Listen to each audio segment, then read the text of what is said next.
Anda menyaksikan Kompas Bisnis, saudara, bersama saya Yan Rahman. Dan kali ini Kompas Bisnis mengangkat seperti yang ada di belakang saya, merger Goto dan Grab, awas monopoli. Tapi sebelum kita membahas lebih lengkap terkait dengan ini, kita informasikan terkait dengan Menteri Sekretaris Negara Prasetyo Hadi yang membenarkan isu penggabungan atau merger perusahaan transportasi daring Grab dan juga Goto. Pemerintah tengah membahas penggabungan dua perusahaan transportasi daring terbesar di Indonesia ini. Mensesnek bilang Beleid ini menjadi penyempurnaan kebijakan ekosistem ojek daring. Menurut rencana, Grab akan membeli Goto untuk kemudian melakukan merger perusahaan. Tujuan dari merger Grab dan Goto untuk memastikan operasional dua perusahaan ini tetap berjalan. Pembahasan merger Grab dan juga Goto dilakukan langsung bersama Presiden Prabowo Subianto. Badan Pengelola Investasi dan Antara akan terlibat dalam proses merger Grab dan juga Goto seperti yang disebutkan oleh Mensesnek sebelumnya. Saudara, keputusan ini disebut bagian dari hasil diskusi Grab dan Goto saat bertemu dengan Presiden Prabowo Subianto beberapa waktu lalu. Tujuannya apa? Menurut Mensesnek, pemerintah terlibat dalam penggabungan keduanya untuk memastikan keberlangsungan operasi kedua perusahaan. Perusahaan ojol dinilai memberikan layanan yang sangat vital dalam menciptakan banyak lapangan kerja yang kini diakui sebagai pahlawan ekonomi yang menggerakkan roda perekonomian. Tentu masih menjadi misteri bagaimana teknis realisasinya dan juga mengapa pemerintah terlibat dalam keberlangsungan operasi kedua perusahaan. Mari kita lihat kinerja keuangan dari dua perusahaan transportasi online ini dalam data berikut. Nah, ini dia. Kita lihat di sini. Dari posisi neraca keuangan Goto tercatat total aset sepanjang tahun 2024 sebesar 43,2 triliun rupiah dan liabilitas sebesar 12,8 triliun rupiah. Maka total aset dikurangi total liabilitas, maka muncul total ekuitas di tahun 2024 sebesar 30,4 triliun rupiah. Lalu bagaimana dengan tahun 2025 atau tahun ini? Berhubung yang tercatat baru hingga September lalu, maka potensi pertumbuhan neraca keuangan Goto masih sangat terbuka lebar. Hingga September 2025, total aset Goto sebesar 42,1 triliun rupiah. Sementara total liabilitas atau kewajiban yang harus dibayar sebesar 13 triliun. Jadi total ekuitasnya sebesar 29,1 triliun rupiah. Lalu apakah Goto mencetak laba atau justru rugi? Kita lihat data selanjutnya untuk Anda.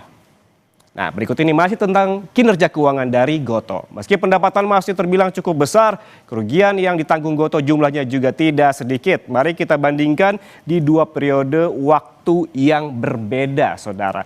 Pendapatan bersih pada September tahun ini sebesar 13,29 triliun rupiah. Ini meningkat secara tahunan dibandingkan dengan September tahun 2024 sebesar 11,66 triliun rupiah.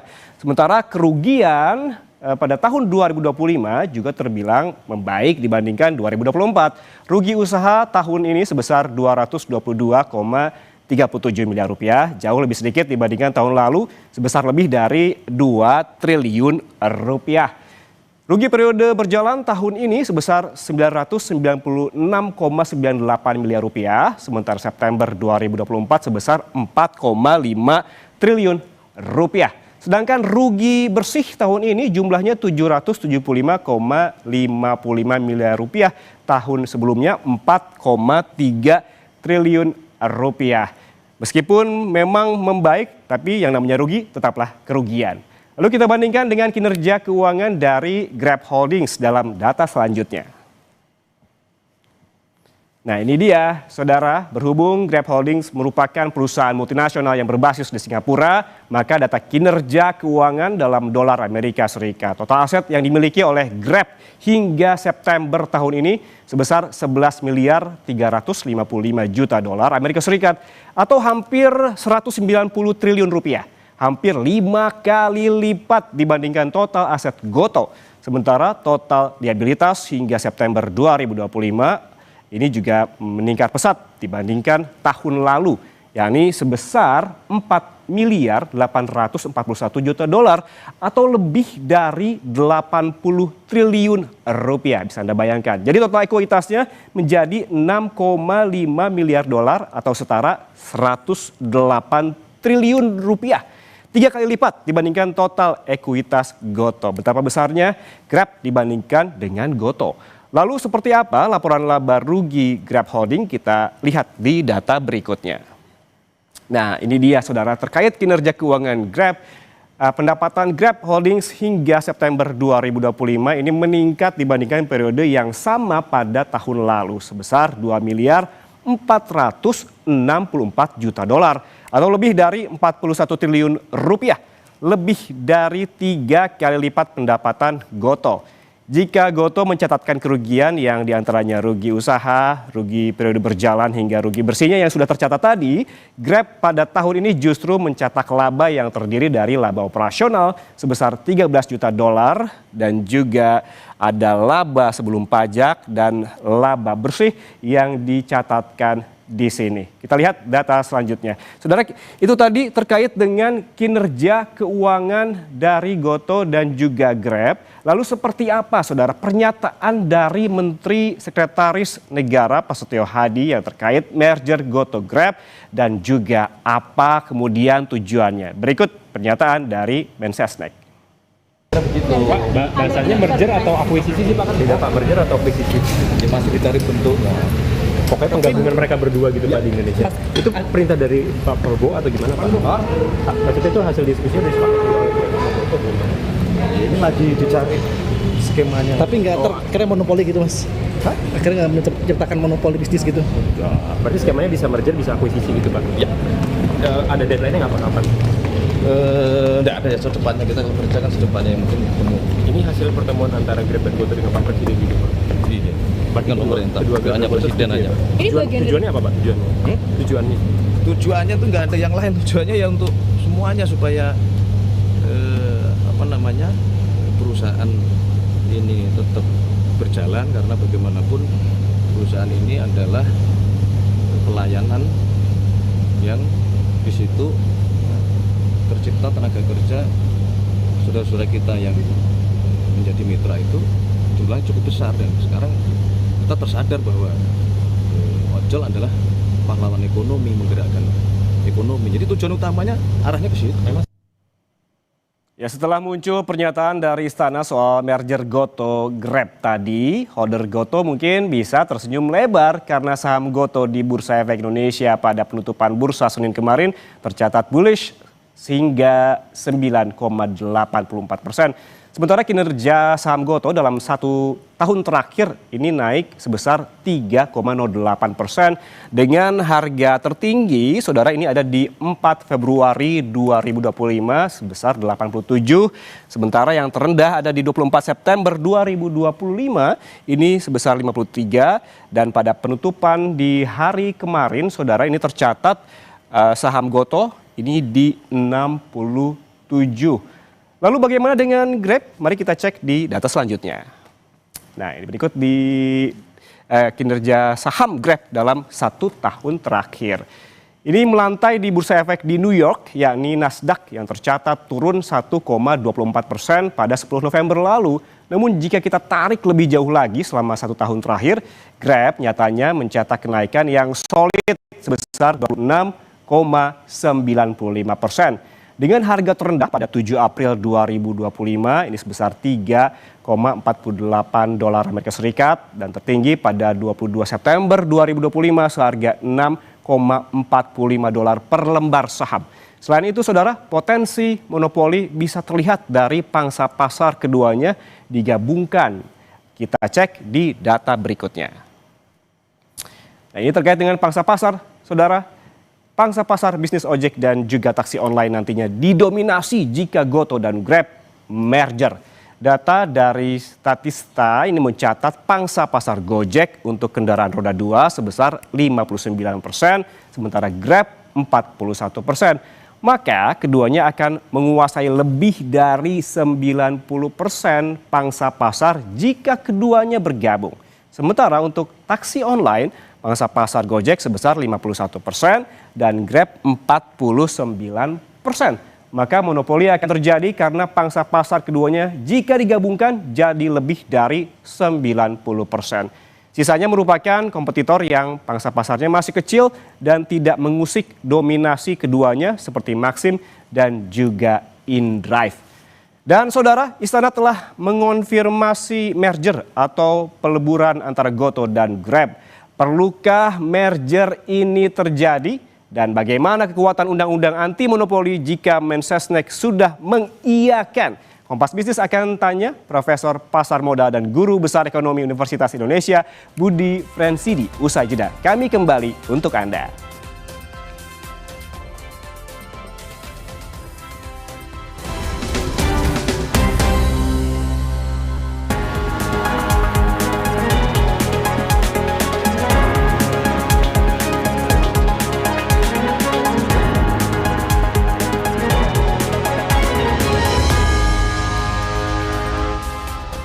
Anda masih bersama kami di Kompas Bisnis, saudara. Apakah langkah merger Gotoh Grab akan semudah yang dibayangkan setelah pemerintah mengkonfirmasi adanya pembahasan di tingkat istana? Apakah memang harus dua raksasa perusahaan ojek online ini bergabung, mengingat ada kekhawatiran soal monopoli? Kita langsung bahas bersama Budi Frensidi, pengamat pasar modal yang juga guru besar FEB Universitas Indonesia. Prof. Budi, selamat pagi. Selamat pagi, Mas Ian. Prof. Budi, ini pertanyaan paling pertama ini. Kenapa pernyataan rencana merger ini justru menurut Anda keluar dari seorang Mensesnek? Iya, saya pikir karena konteksnya ini bukan sekedar aksi dari dua korporasi ya, tapi sudah menjadi isu kebijakan di level yang lebih tinggi, level nasional, sampai dibicarakan di rapat di istana ya, sehingga sampai melibatkan presiden dan juga Mensesnek. Kalau Anda melihat ini memang perusahaan yang secara dominasi, dua-duanya itu mendominasi di Indonesia. Bahkan Grab Holdings juga merupakan perusahaan multinasional begitu apabila disatukan. Namun secara teknis, menurut Anda apakah merger ini akan mudah terrealisasi? Kesulitan yang utama yang saya lihat ini adalah masalah harga yang harus dikatakan dibayarkan kepada Telkom ya sebagai exit atau untuk mereka exit ya. Dan juga mungkin berikutnya adalah masalah bagaimana penegak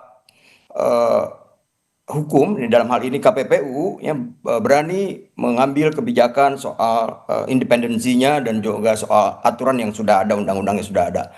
Berikutnya yang mungkin berhubungan dengan persepsi publik ya, yang kita lihat 1-2 hari ini sentimennya positif ya, tapi nanti kalau nanti ada harga yang dibayarkan pada harga Telkom membeli, kemudian hanya dikhususkan untuk si Telkom, sementara investor publik tidak bisa menikmati itu, artinya tidak dilakukan tender offer, maka ini juga menimbulkan tidak fair ya buat investor publik atau investor minoritas.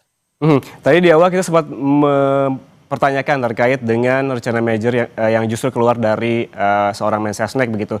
Anda juga sempat menyebutkan secara singkat tadi. Namun secara detailnya itu seperti apa? Apakah ini ada kaitannya dengan hal politik begitu? Iya benar, pemerintah itu mau menunjukkan bahwa isu dari merger dua korporasi ini itu adalah isu publik yang berhubungan dengan lapangan kerja, tarif, kompetisi, sehingga ya sudah sewajarnya ya mengambil alih isu yang sudah menjadi ya katakan kita tahu berapa banyak tenaga kerja yang terserap di dalam sebagai rider atau sebagai drivernya Gotoh dan Gojek dan juga Grab ya. Jadi ini berhubungan dengan ya komitmen atau sinyal politik lah dari pemerintah ya, bukan saja dari istana tapi juga dari SWF negara kita ya. Oke, Prof. Budi, tadi Mensesnek juga sempat menyebutkan terkait dengan tujuan dari merger ini, salah satunya terkait dengan karena ini perusahaan besar begitu berpengaruh terhadap nantinya perekonomian di negara ini. Menurut Anda seperti apa?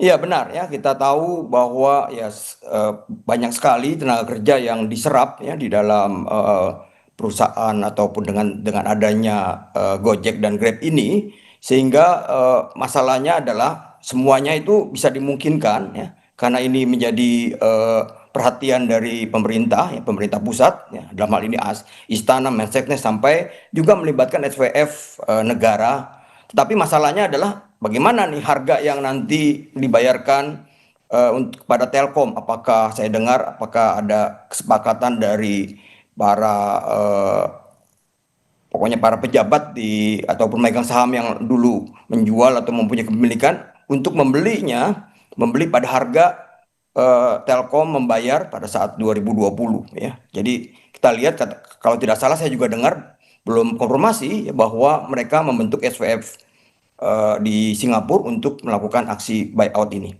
Oke, menurut Anda apakah tepat seorang Mensesnek begitu mengeluarkan pernyataan terkait merger yang mergernya itu perusahaan swasta bukan BUMN begitu? Iya, sebenarnya kalau tidak dikaitkan dengan kebijakan ataupun tadi ya bahwa ini adalah kebijakan publik tingkat nasional berhubungan dengan ketenagakerjaan, industri dan juga kebijakan investasi dan lainnya, ya kita bisa katakan tidak tepat. Tapi ya tadi bisa digeser dari isu kompetisi dan juga isu hanya melibatkan dua korporasi menjadi isu tingkat nasional, kebijakan publik, ketenagakerjaan dan sebagainya. Jadi itu yang mungkin bisa menjadi alasan ya pembenaran bahwa Mensesnek dalam hal ini mewakili pemerintah melakukan intervensi sampai sejauh itu.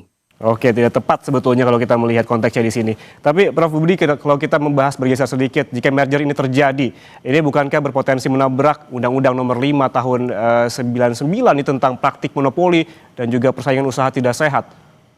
Benar ya, jadi berdasarkan Undang-Undang Nomor 5 atau 99 itu memang ya sampai lebih dari 90% itu benar-benar menabrak aturan persaingan usaha ya, tapi masalahnya tadi ya ini dengan kita lihat sinyal politis dari pemerintah ini bisa digeser isunya menjadi kita bukan bicara persaingan tapi bicara kebijakan industri ataupun kebijakan tenaga kerjaan ya karena melibatkan sekian banyak tenaga kerja.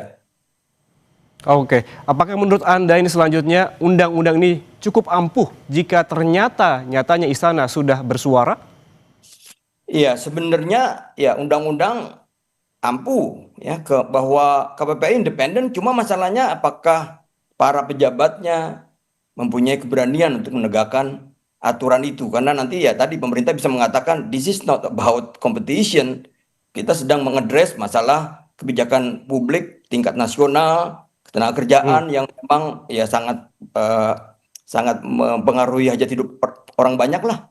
Berarti ada potensi menabrak aturan menurut Anda?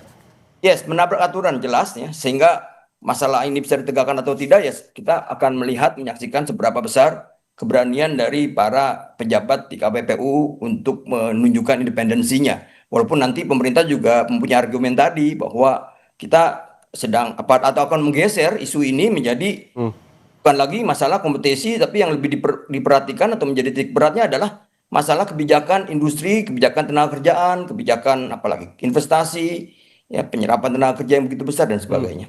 Secara konkret keberanian seperti apa yang Anda harapkan, Prof. Budi? Ya, mestinya yang namanya korporasi, ya apalagi ada pihak Grab-nya mestinya tidak diberikan monopoli sampai 90% lebih, kecuali ini adalah lembaga pemerintah yang memang sepenuhnya benefitnya adalah untuk masyarakat dan juga diatur sepenuhnya oleh peraturan pemerintah. Oke. Sementara itu di sisi lain juga Prof, ini Goto dan Grab ini melantai di bursa yang berbeda. Yang satu di Bursa Efek Indonesia, yang satu lagi di Nasdaq begitu. Ini apakah peleburan aset ini akan seperti apa nih menurut Anda? Apakah ini merger semacam ini lazim terjadi? Yes, lazim terjadi. Jadi masalahnya adalah bukannya ini mungkin atau tidak mungkin, jelas mungkin, tapi masalahnya adalah lebih ke tarifnya ataupun harganya berapa nanti, kemudian juga tata kelola BUMN dan mungkin persepsi publik ya. Seperti apa persepsi publik terkait hal ini konteksnya? Ya artinya ya sementara ini kan positif, tapi nanti kalau ada kebijakan khusus dari katakan PSP pemegang saham lama untuk membuyout ya sebagai exit strategi Telkom, membeli pada harga Telkom dulu membeli di tahun 2020 katakan mendekati 4,9 triliun atau bahkan sampai benar-benar ke 6,4 triliun cash yang dibayarkan, itu mungkin akan menimbulkan kenapa investor lainnya yang kita tahu bahwa free float-nya atau investor publiknya sampai 74 atau 77% tidak mempunyai free float yang sama gitu. Oke, seperti yang Anda sebutkan tadi ini akan adanya rencana buyout gitu sesuai harga pembelian Telkom pada tahun 2020 kemarin senilai 4,98 triliun rupiah. Ini kalau dihitung-hitung apakah mungkin terjadi dan bila terjadi apa konsekuensinya? Ya sudah pasti kalau dikatakan mungkin saja ya oleh tadi dibentuk atau melalui SPV di Singapura oleh para petinggi Gojek ya atau Goto ya. Kemudian ya sudah pasti Telkom akan diselamatkan satu. Kemudian tekanan jual ataupun huru-hara gonjangan itu mungkin reda, tapi masalahnya adalah ya si pembeli yang buyout yang bersedia membayar Telkom pada harga pembeliannya itu ya harus menanggung kerugian, menanggung resikonya, dan juga sudah pasti di balik kerugian akan mempunyai ataupun ya juga memiliki kemungkinan potensial upside potential gain kalau nanti harga Telkomnya meningkat ataupun naik di bursa. Jadi selalu ada dua sisi. Tapi masalahnya adalah berikutnya adalah bagaimana investor publik apakah mereka juga dapat privilege yang sama ya bisa menjual pada harga seperti pembelian kepada Telkom. Oke, kalau kita melihat tadi soal penyelamatan Telkom begitu seperti yang Prof Budi sebutkan, mungkin bisa berikan insight kepada kami dan juga pemirsa yang awam begitu. Mengapa Telkom ini perlu diselamatkan? Diselamatkan dari apa?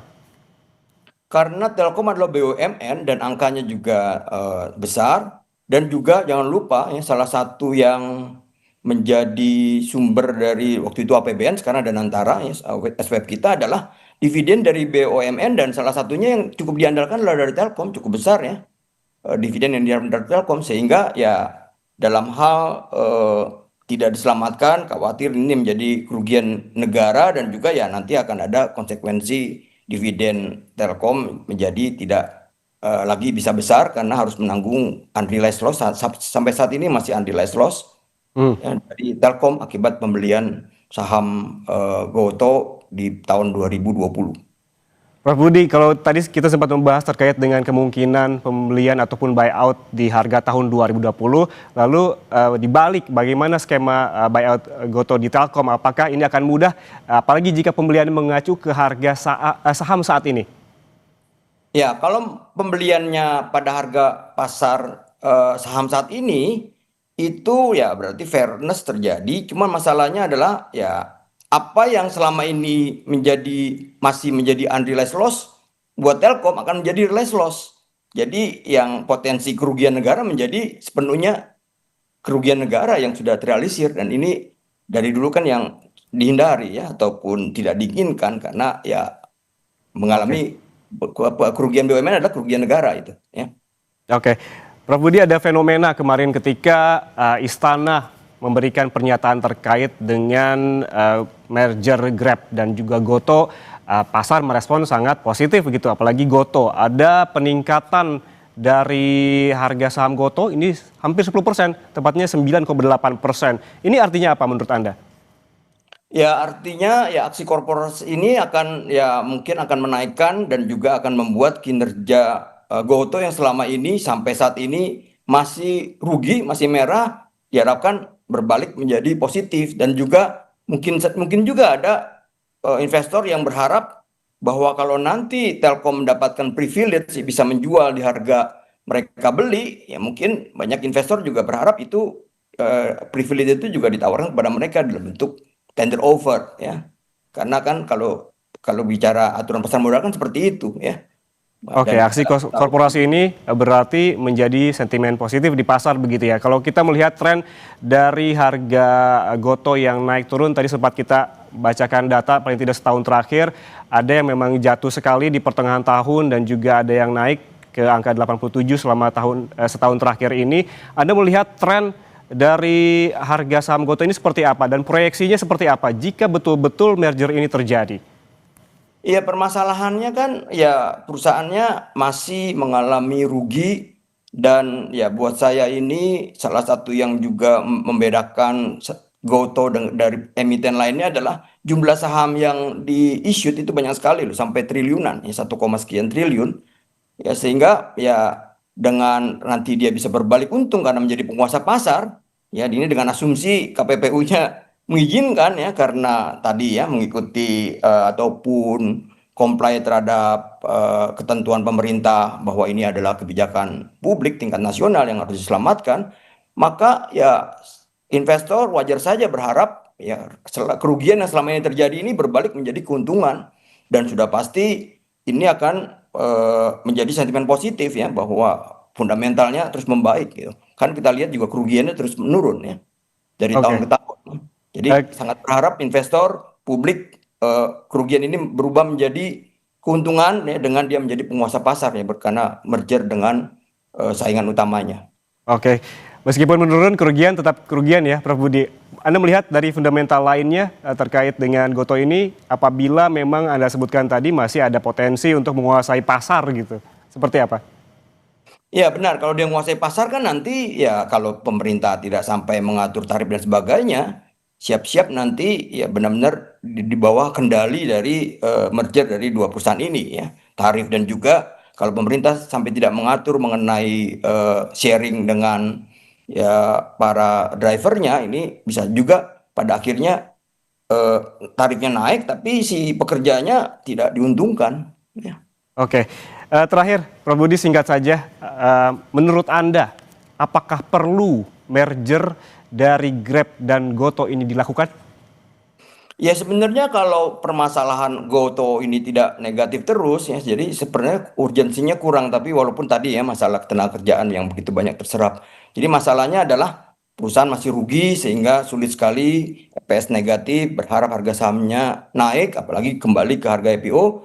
Kemudian tadi ya penyerapan tenaga kerja yang begitu banyak sehingga ini menjadi isu publik tingkat nasional yang ya sampai dibicarakan di tingkat istana dan bahkan melibatkan SWF negara ya. Jadi masalahnya adalah ya masalah yang masih rugi, kemudian juga aksi korporasinya juga belum kelihatan ada, kemudian juga ya mungkin keterlibatan BUMN yang merugi cukup besar ya, mungkin 75% atau 3/4 dari harga pembelian mereka. Itu saja. Oke, banyak yang perlu dipertimbangkan fundamentalnya, termasuk tadi aksi korporasinya yang masih perlu juga kita pertanyakan. Begitu, terima kasih Prof Budi Frensidi, pengamat pasar modal yang juga guru besar FEB Universitas Indonesia atas waktunya bersama kami di Kompas Bisnis. Sehat selalu.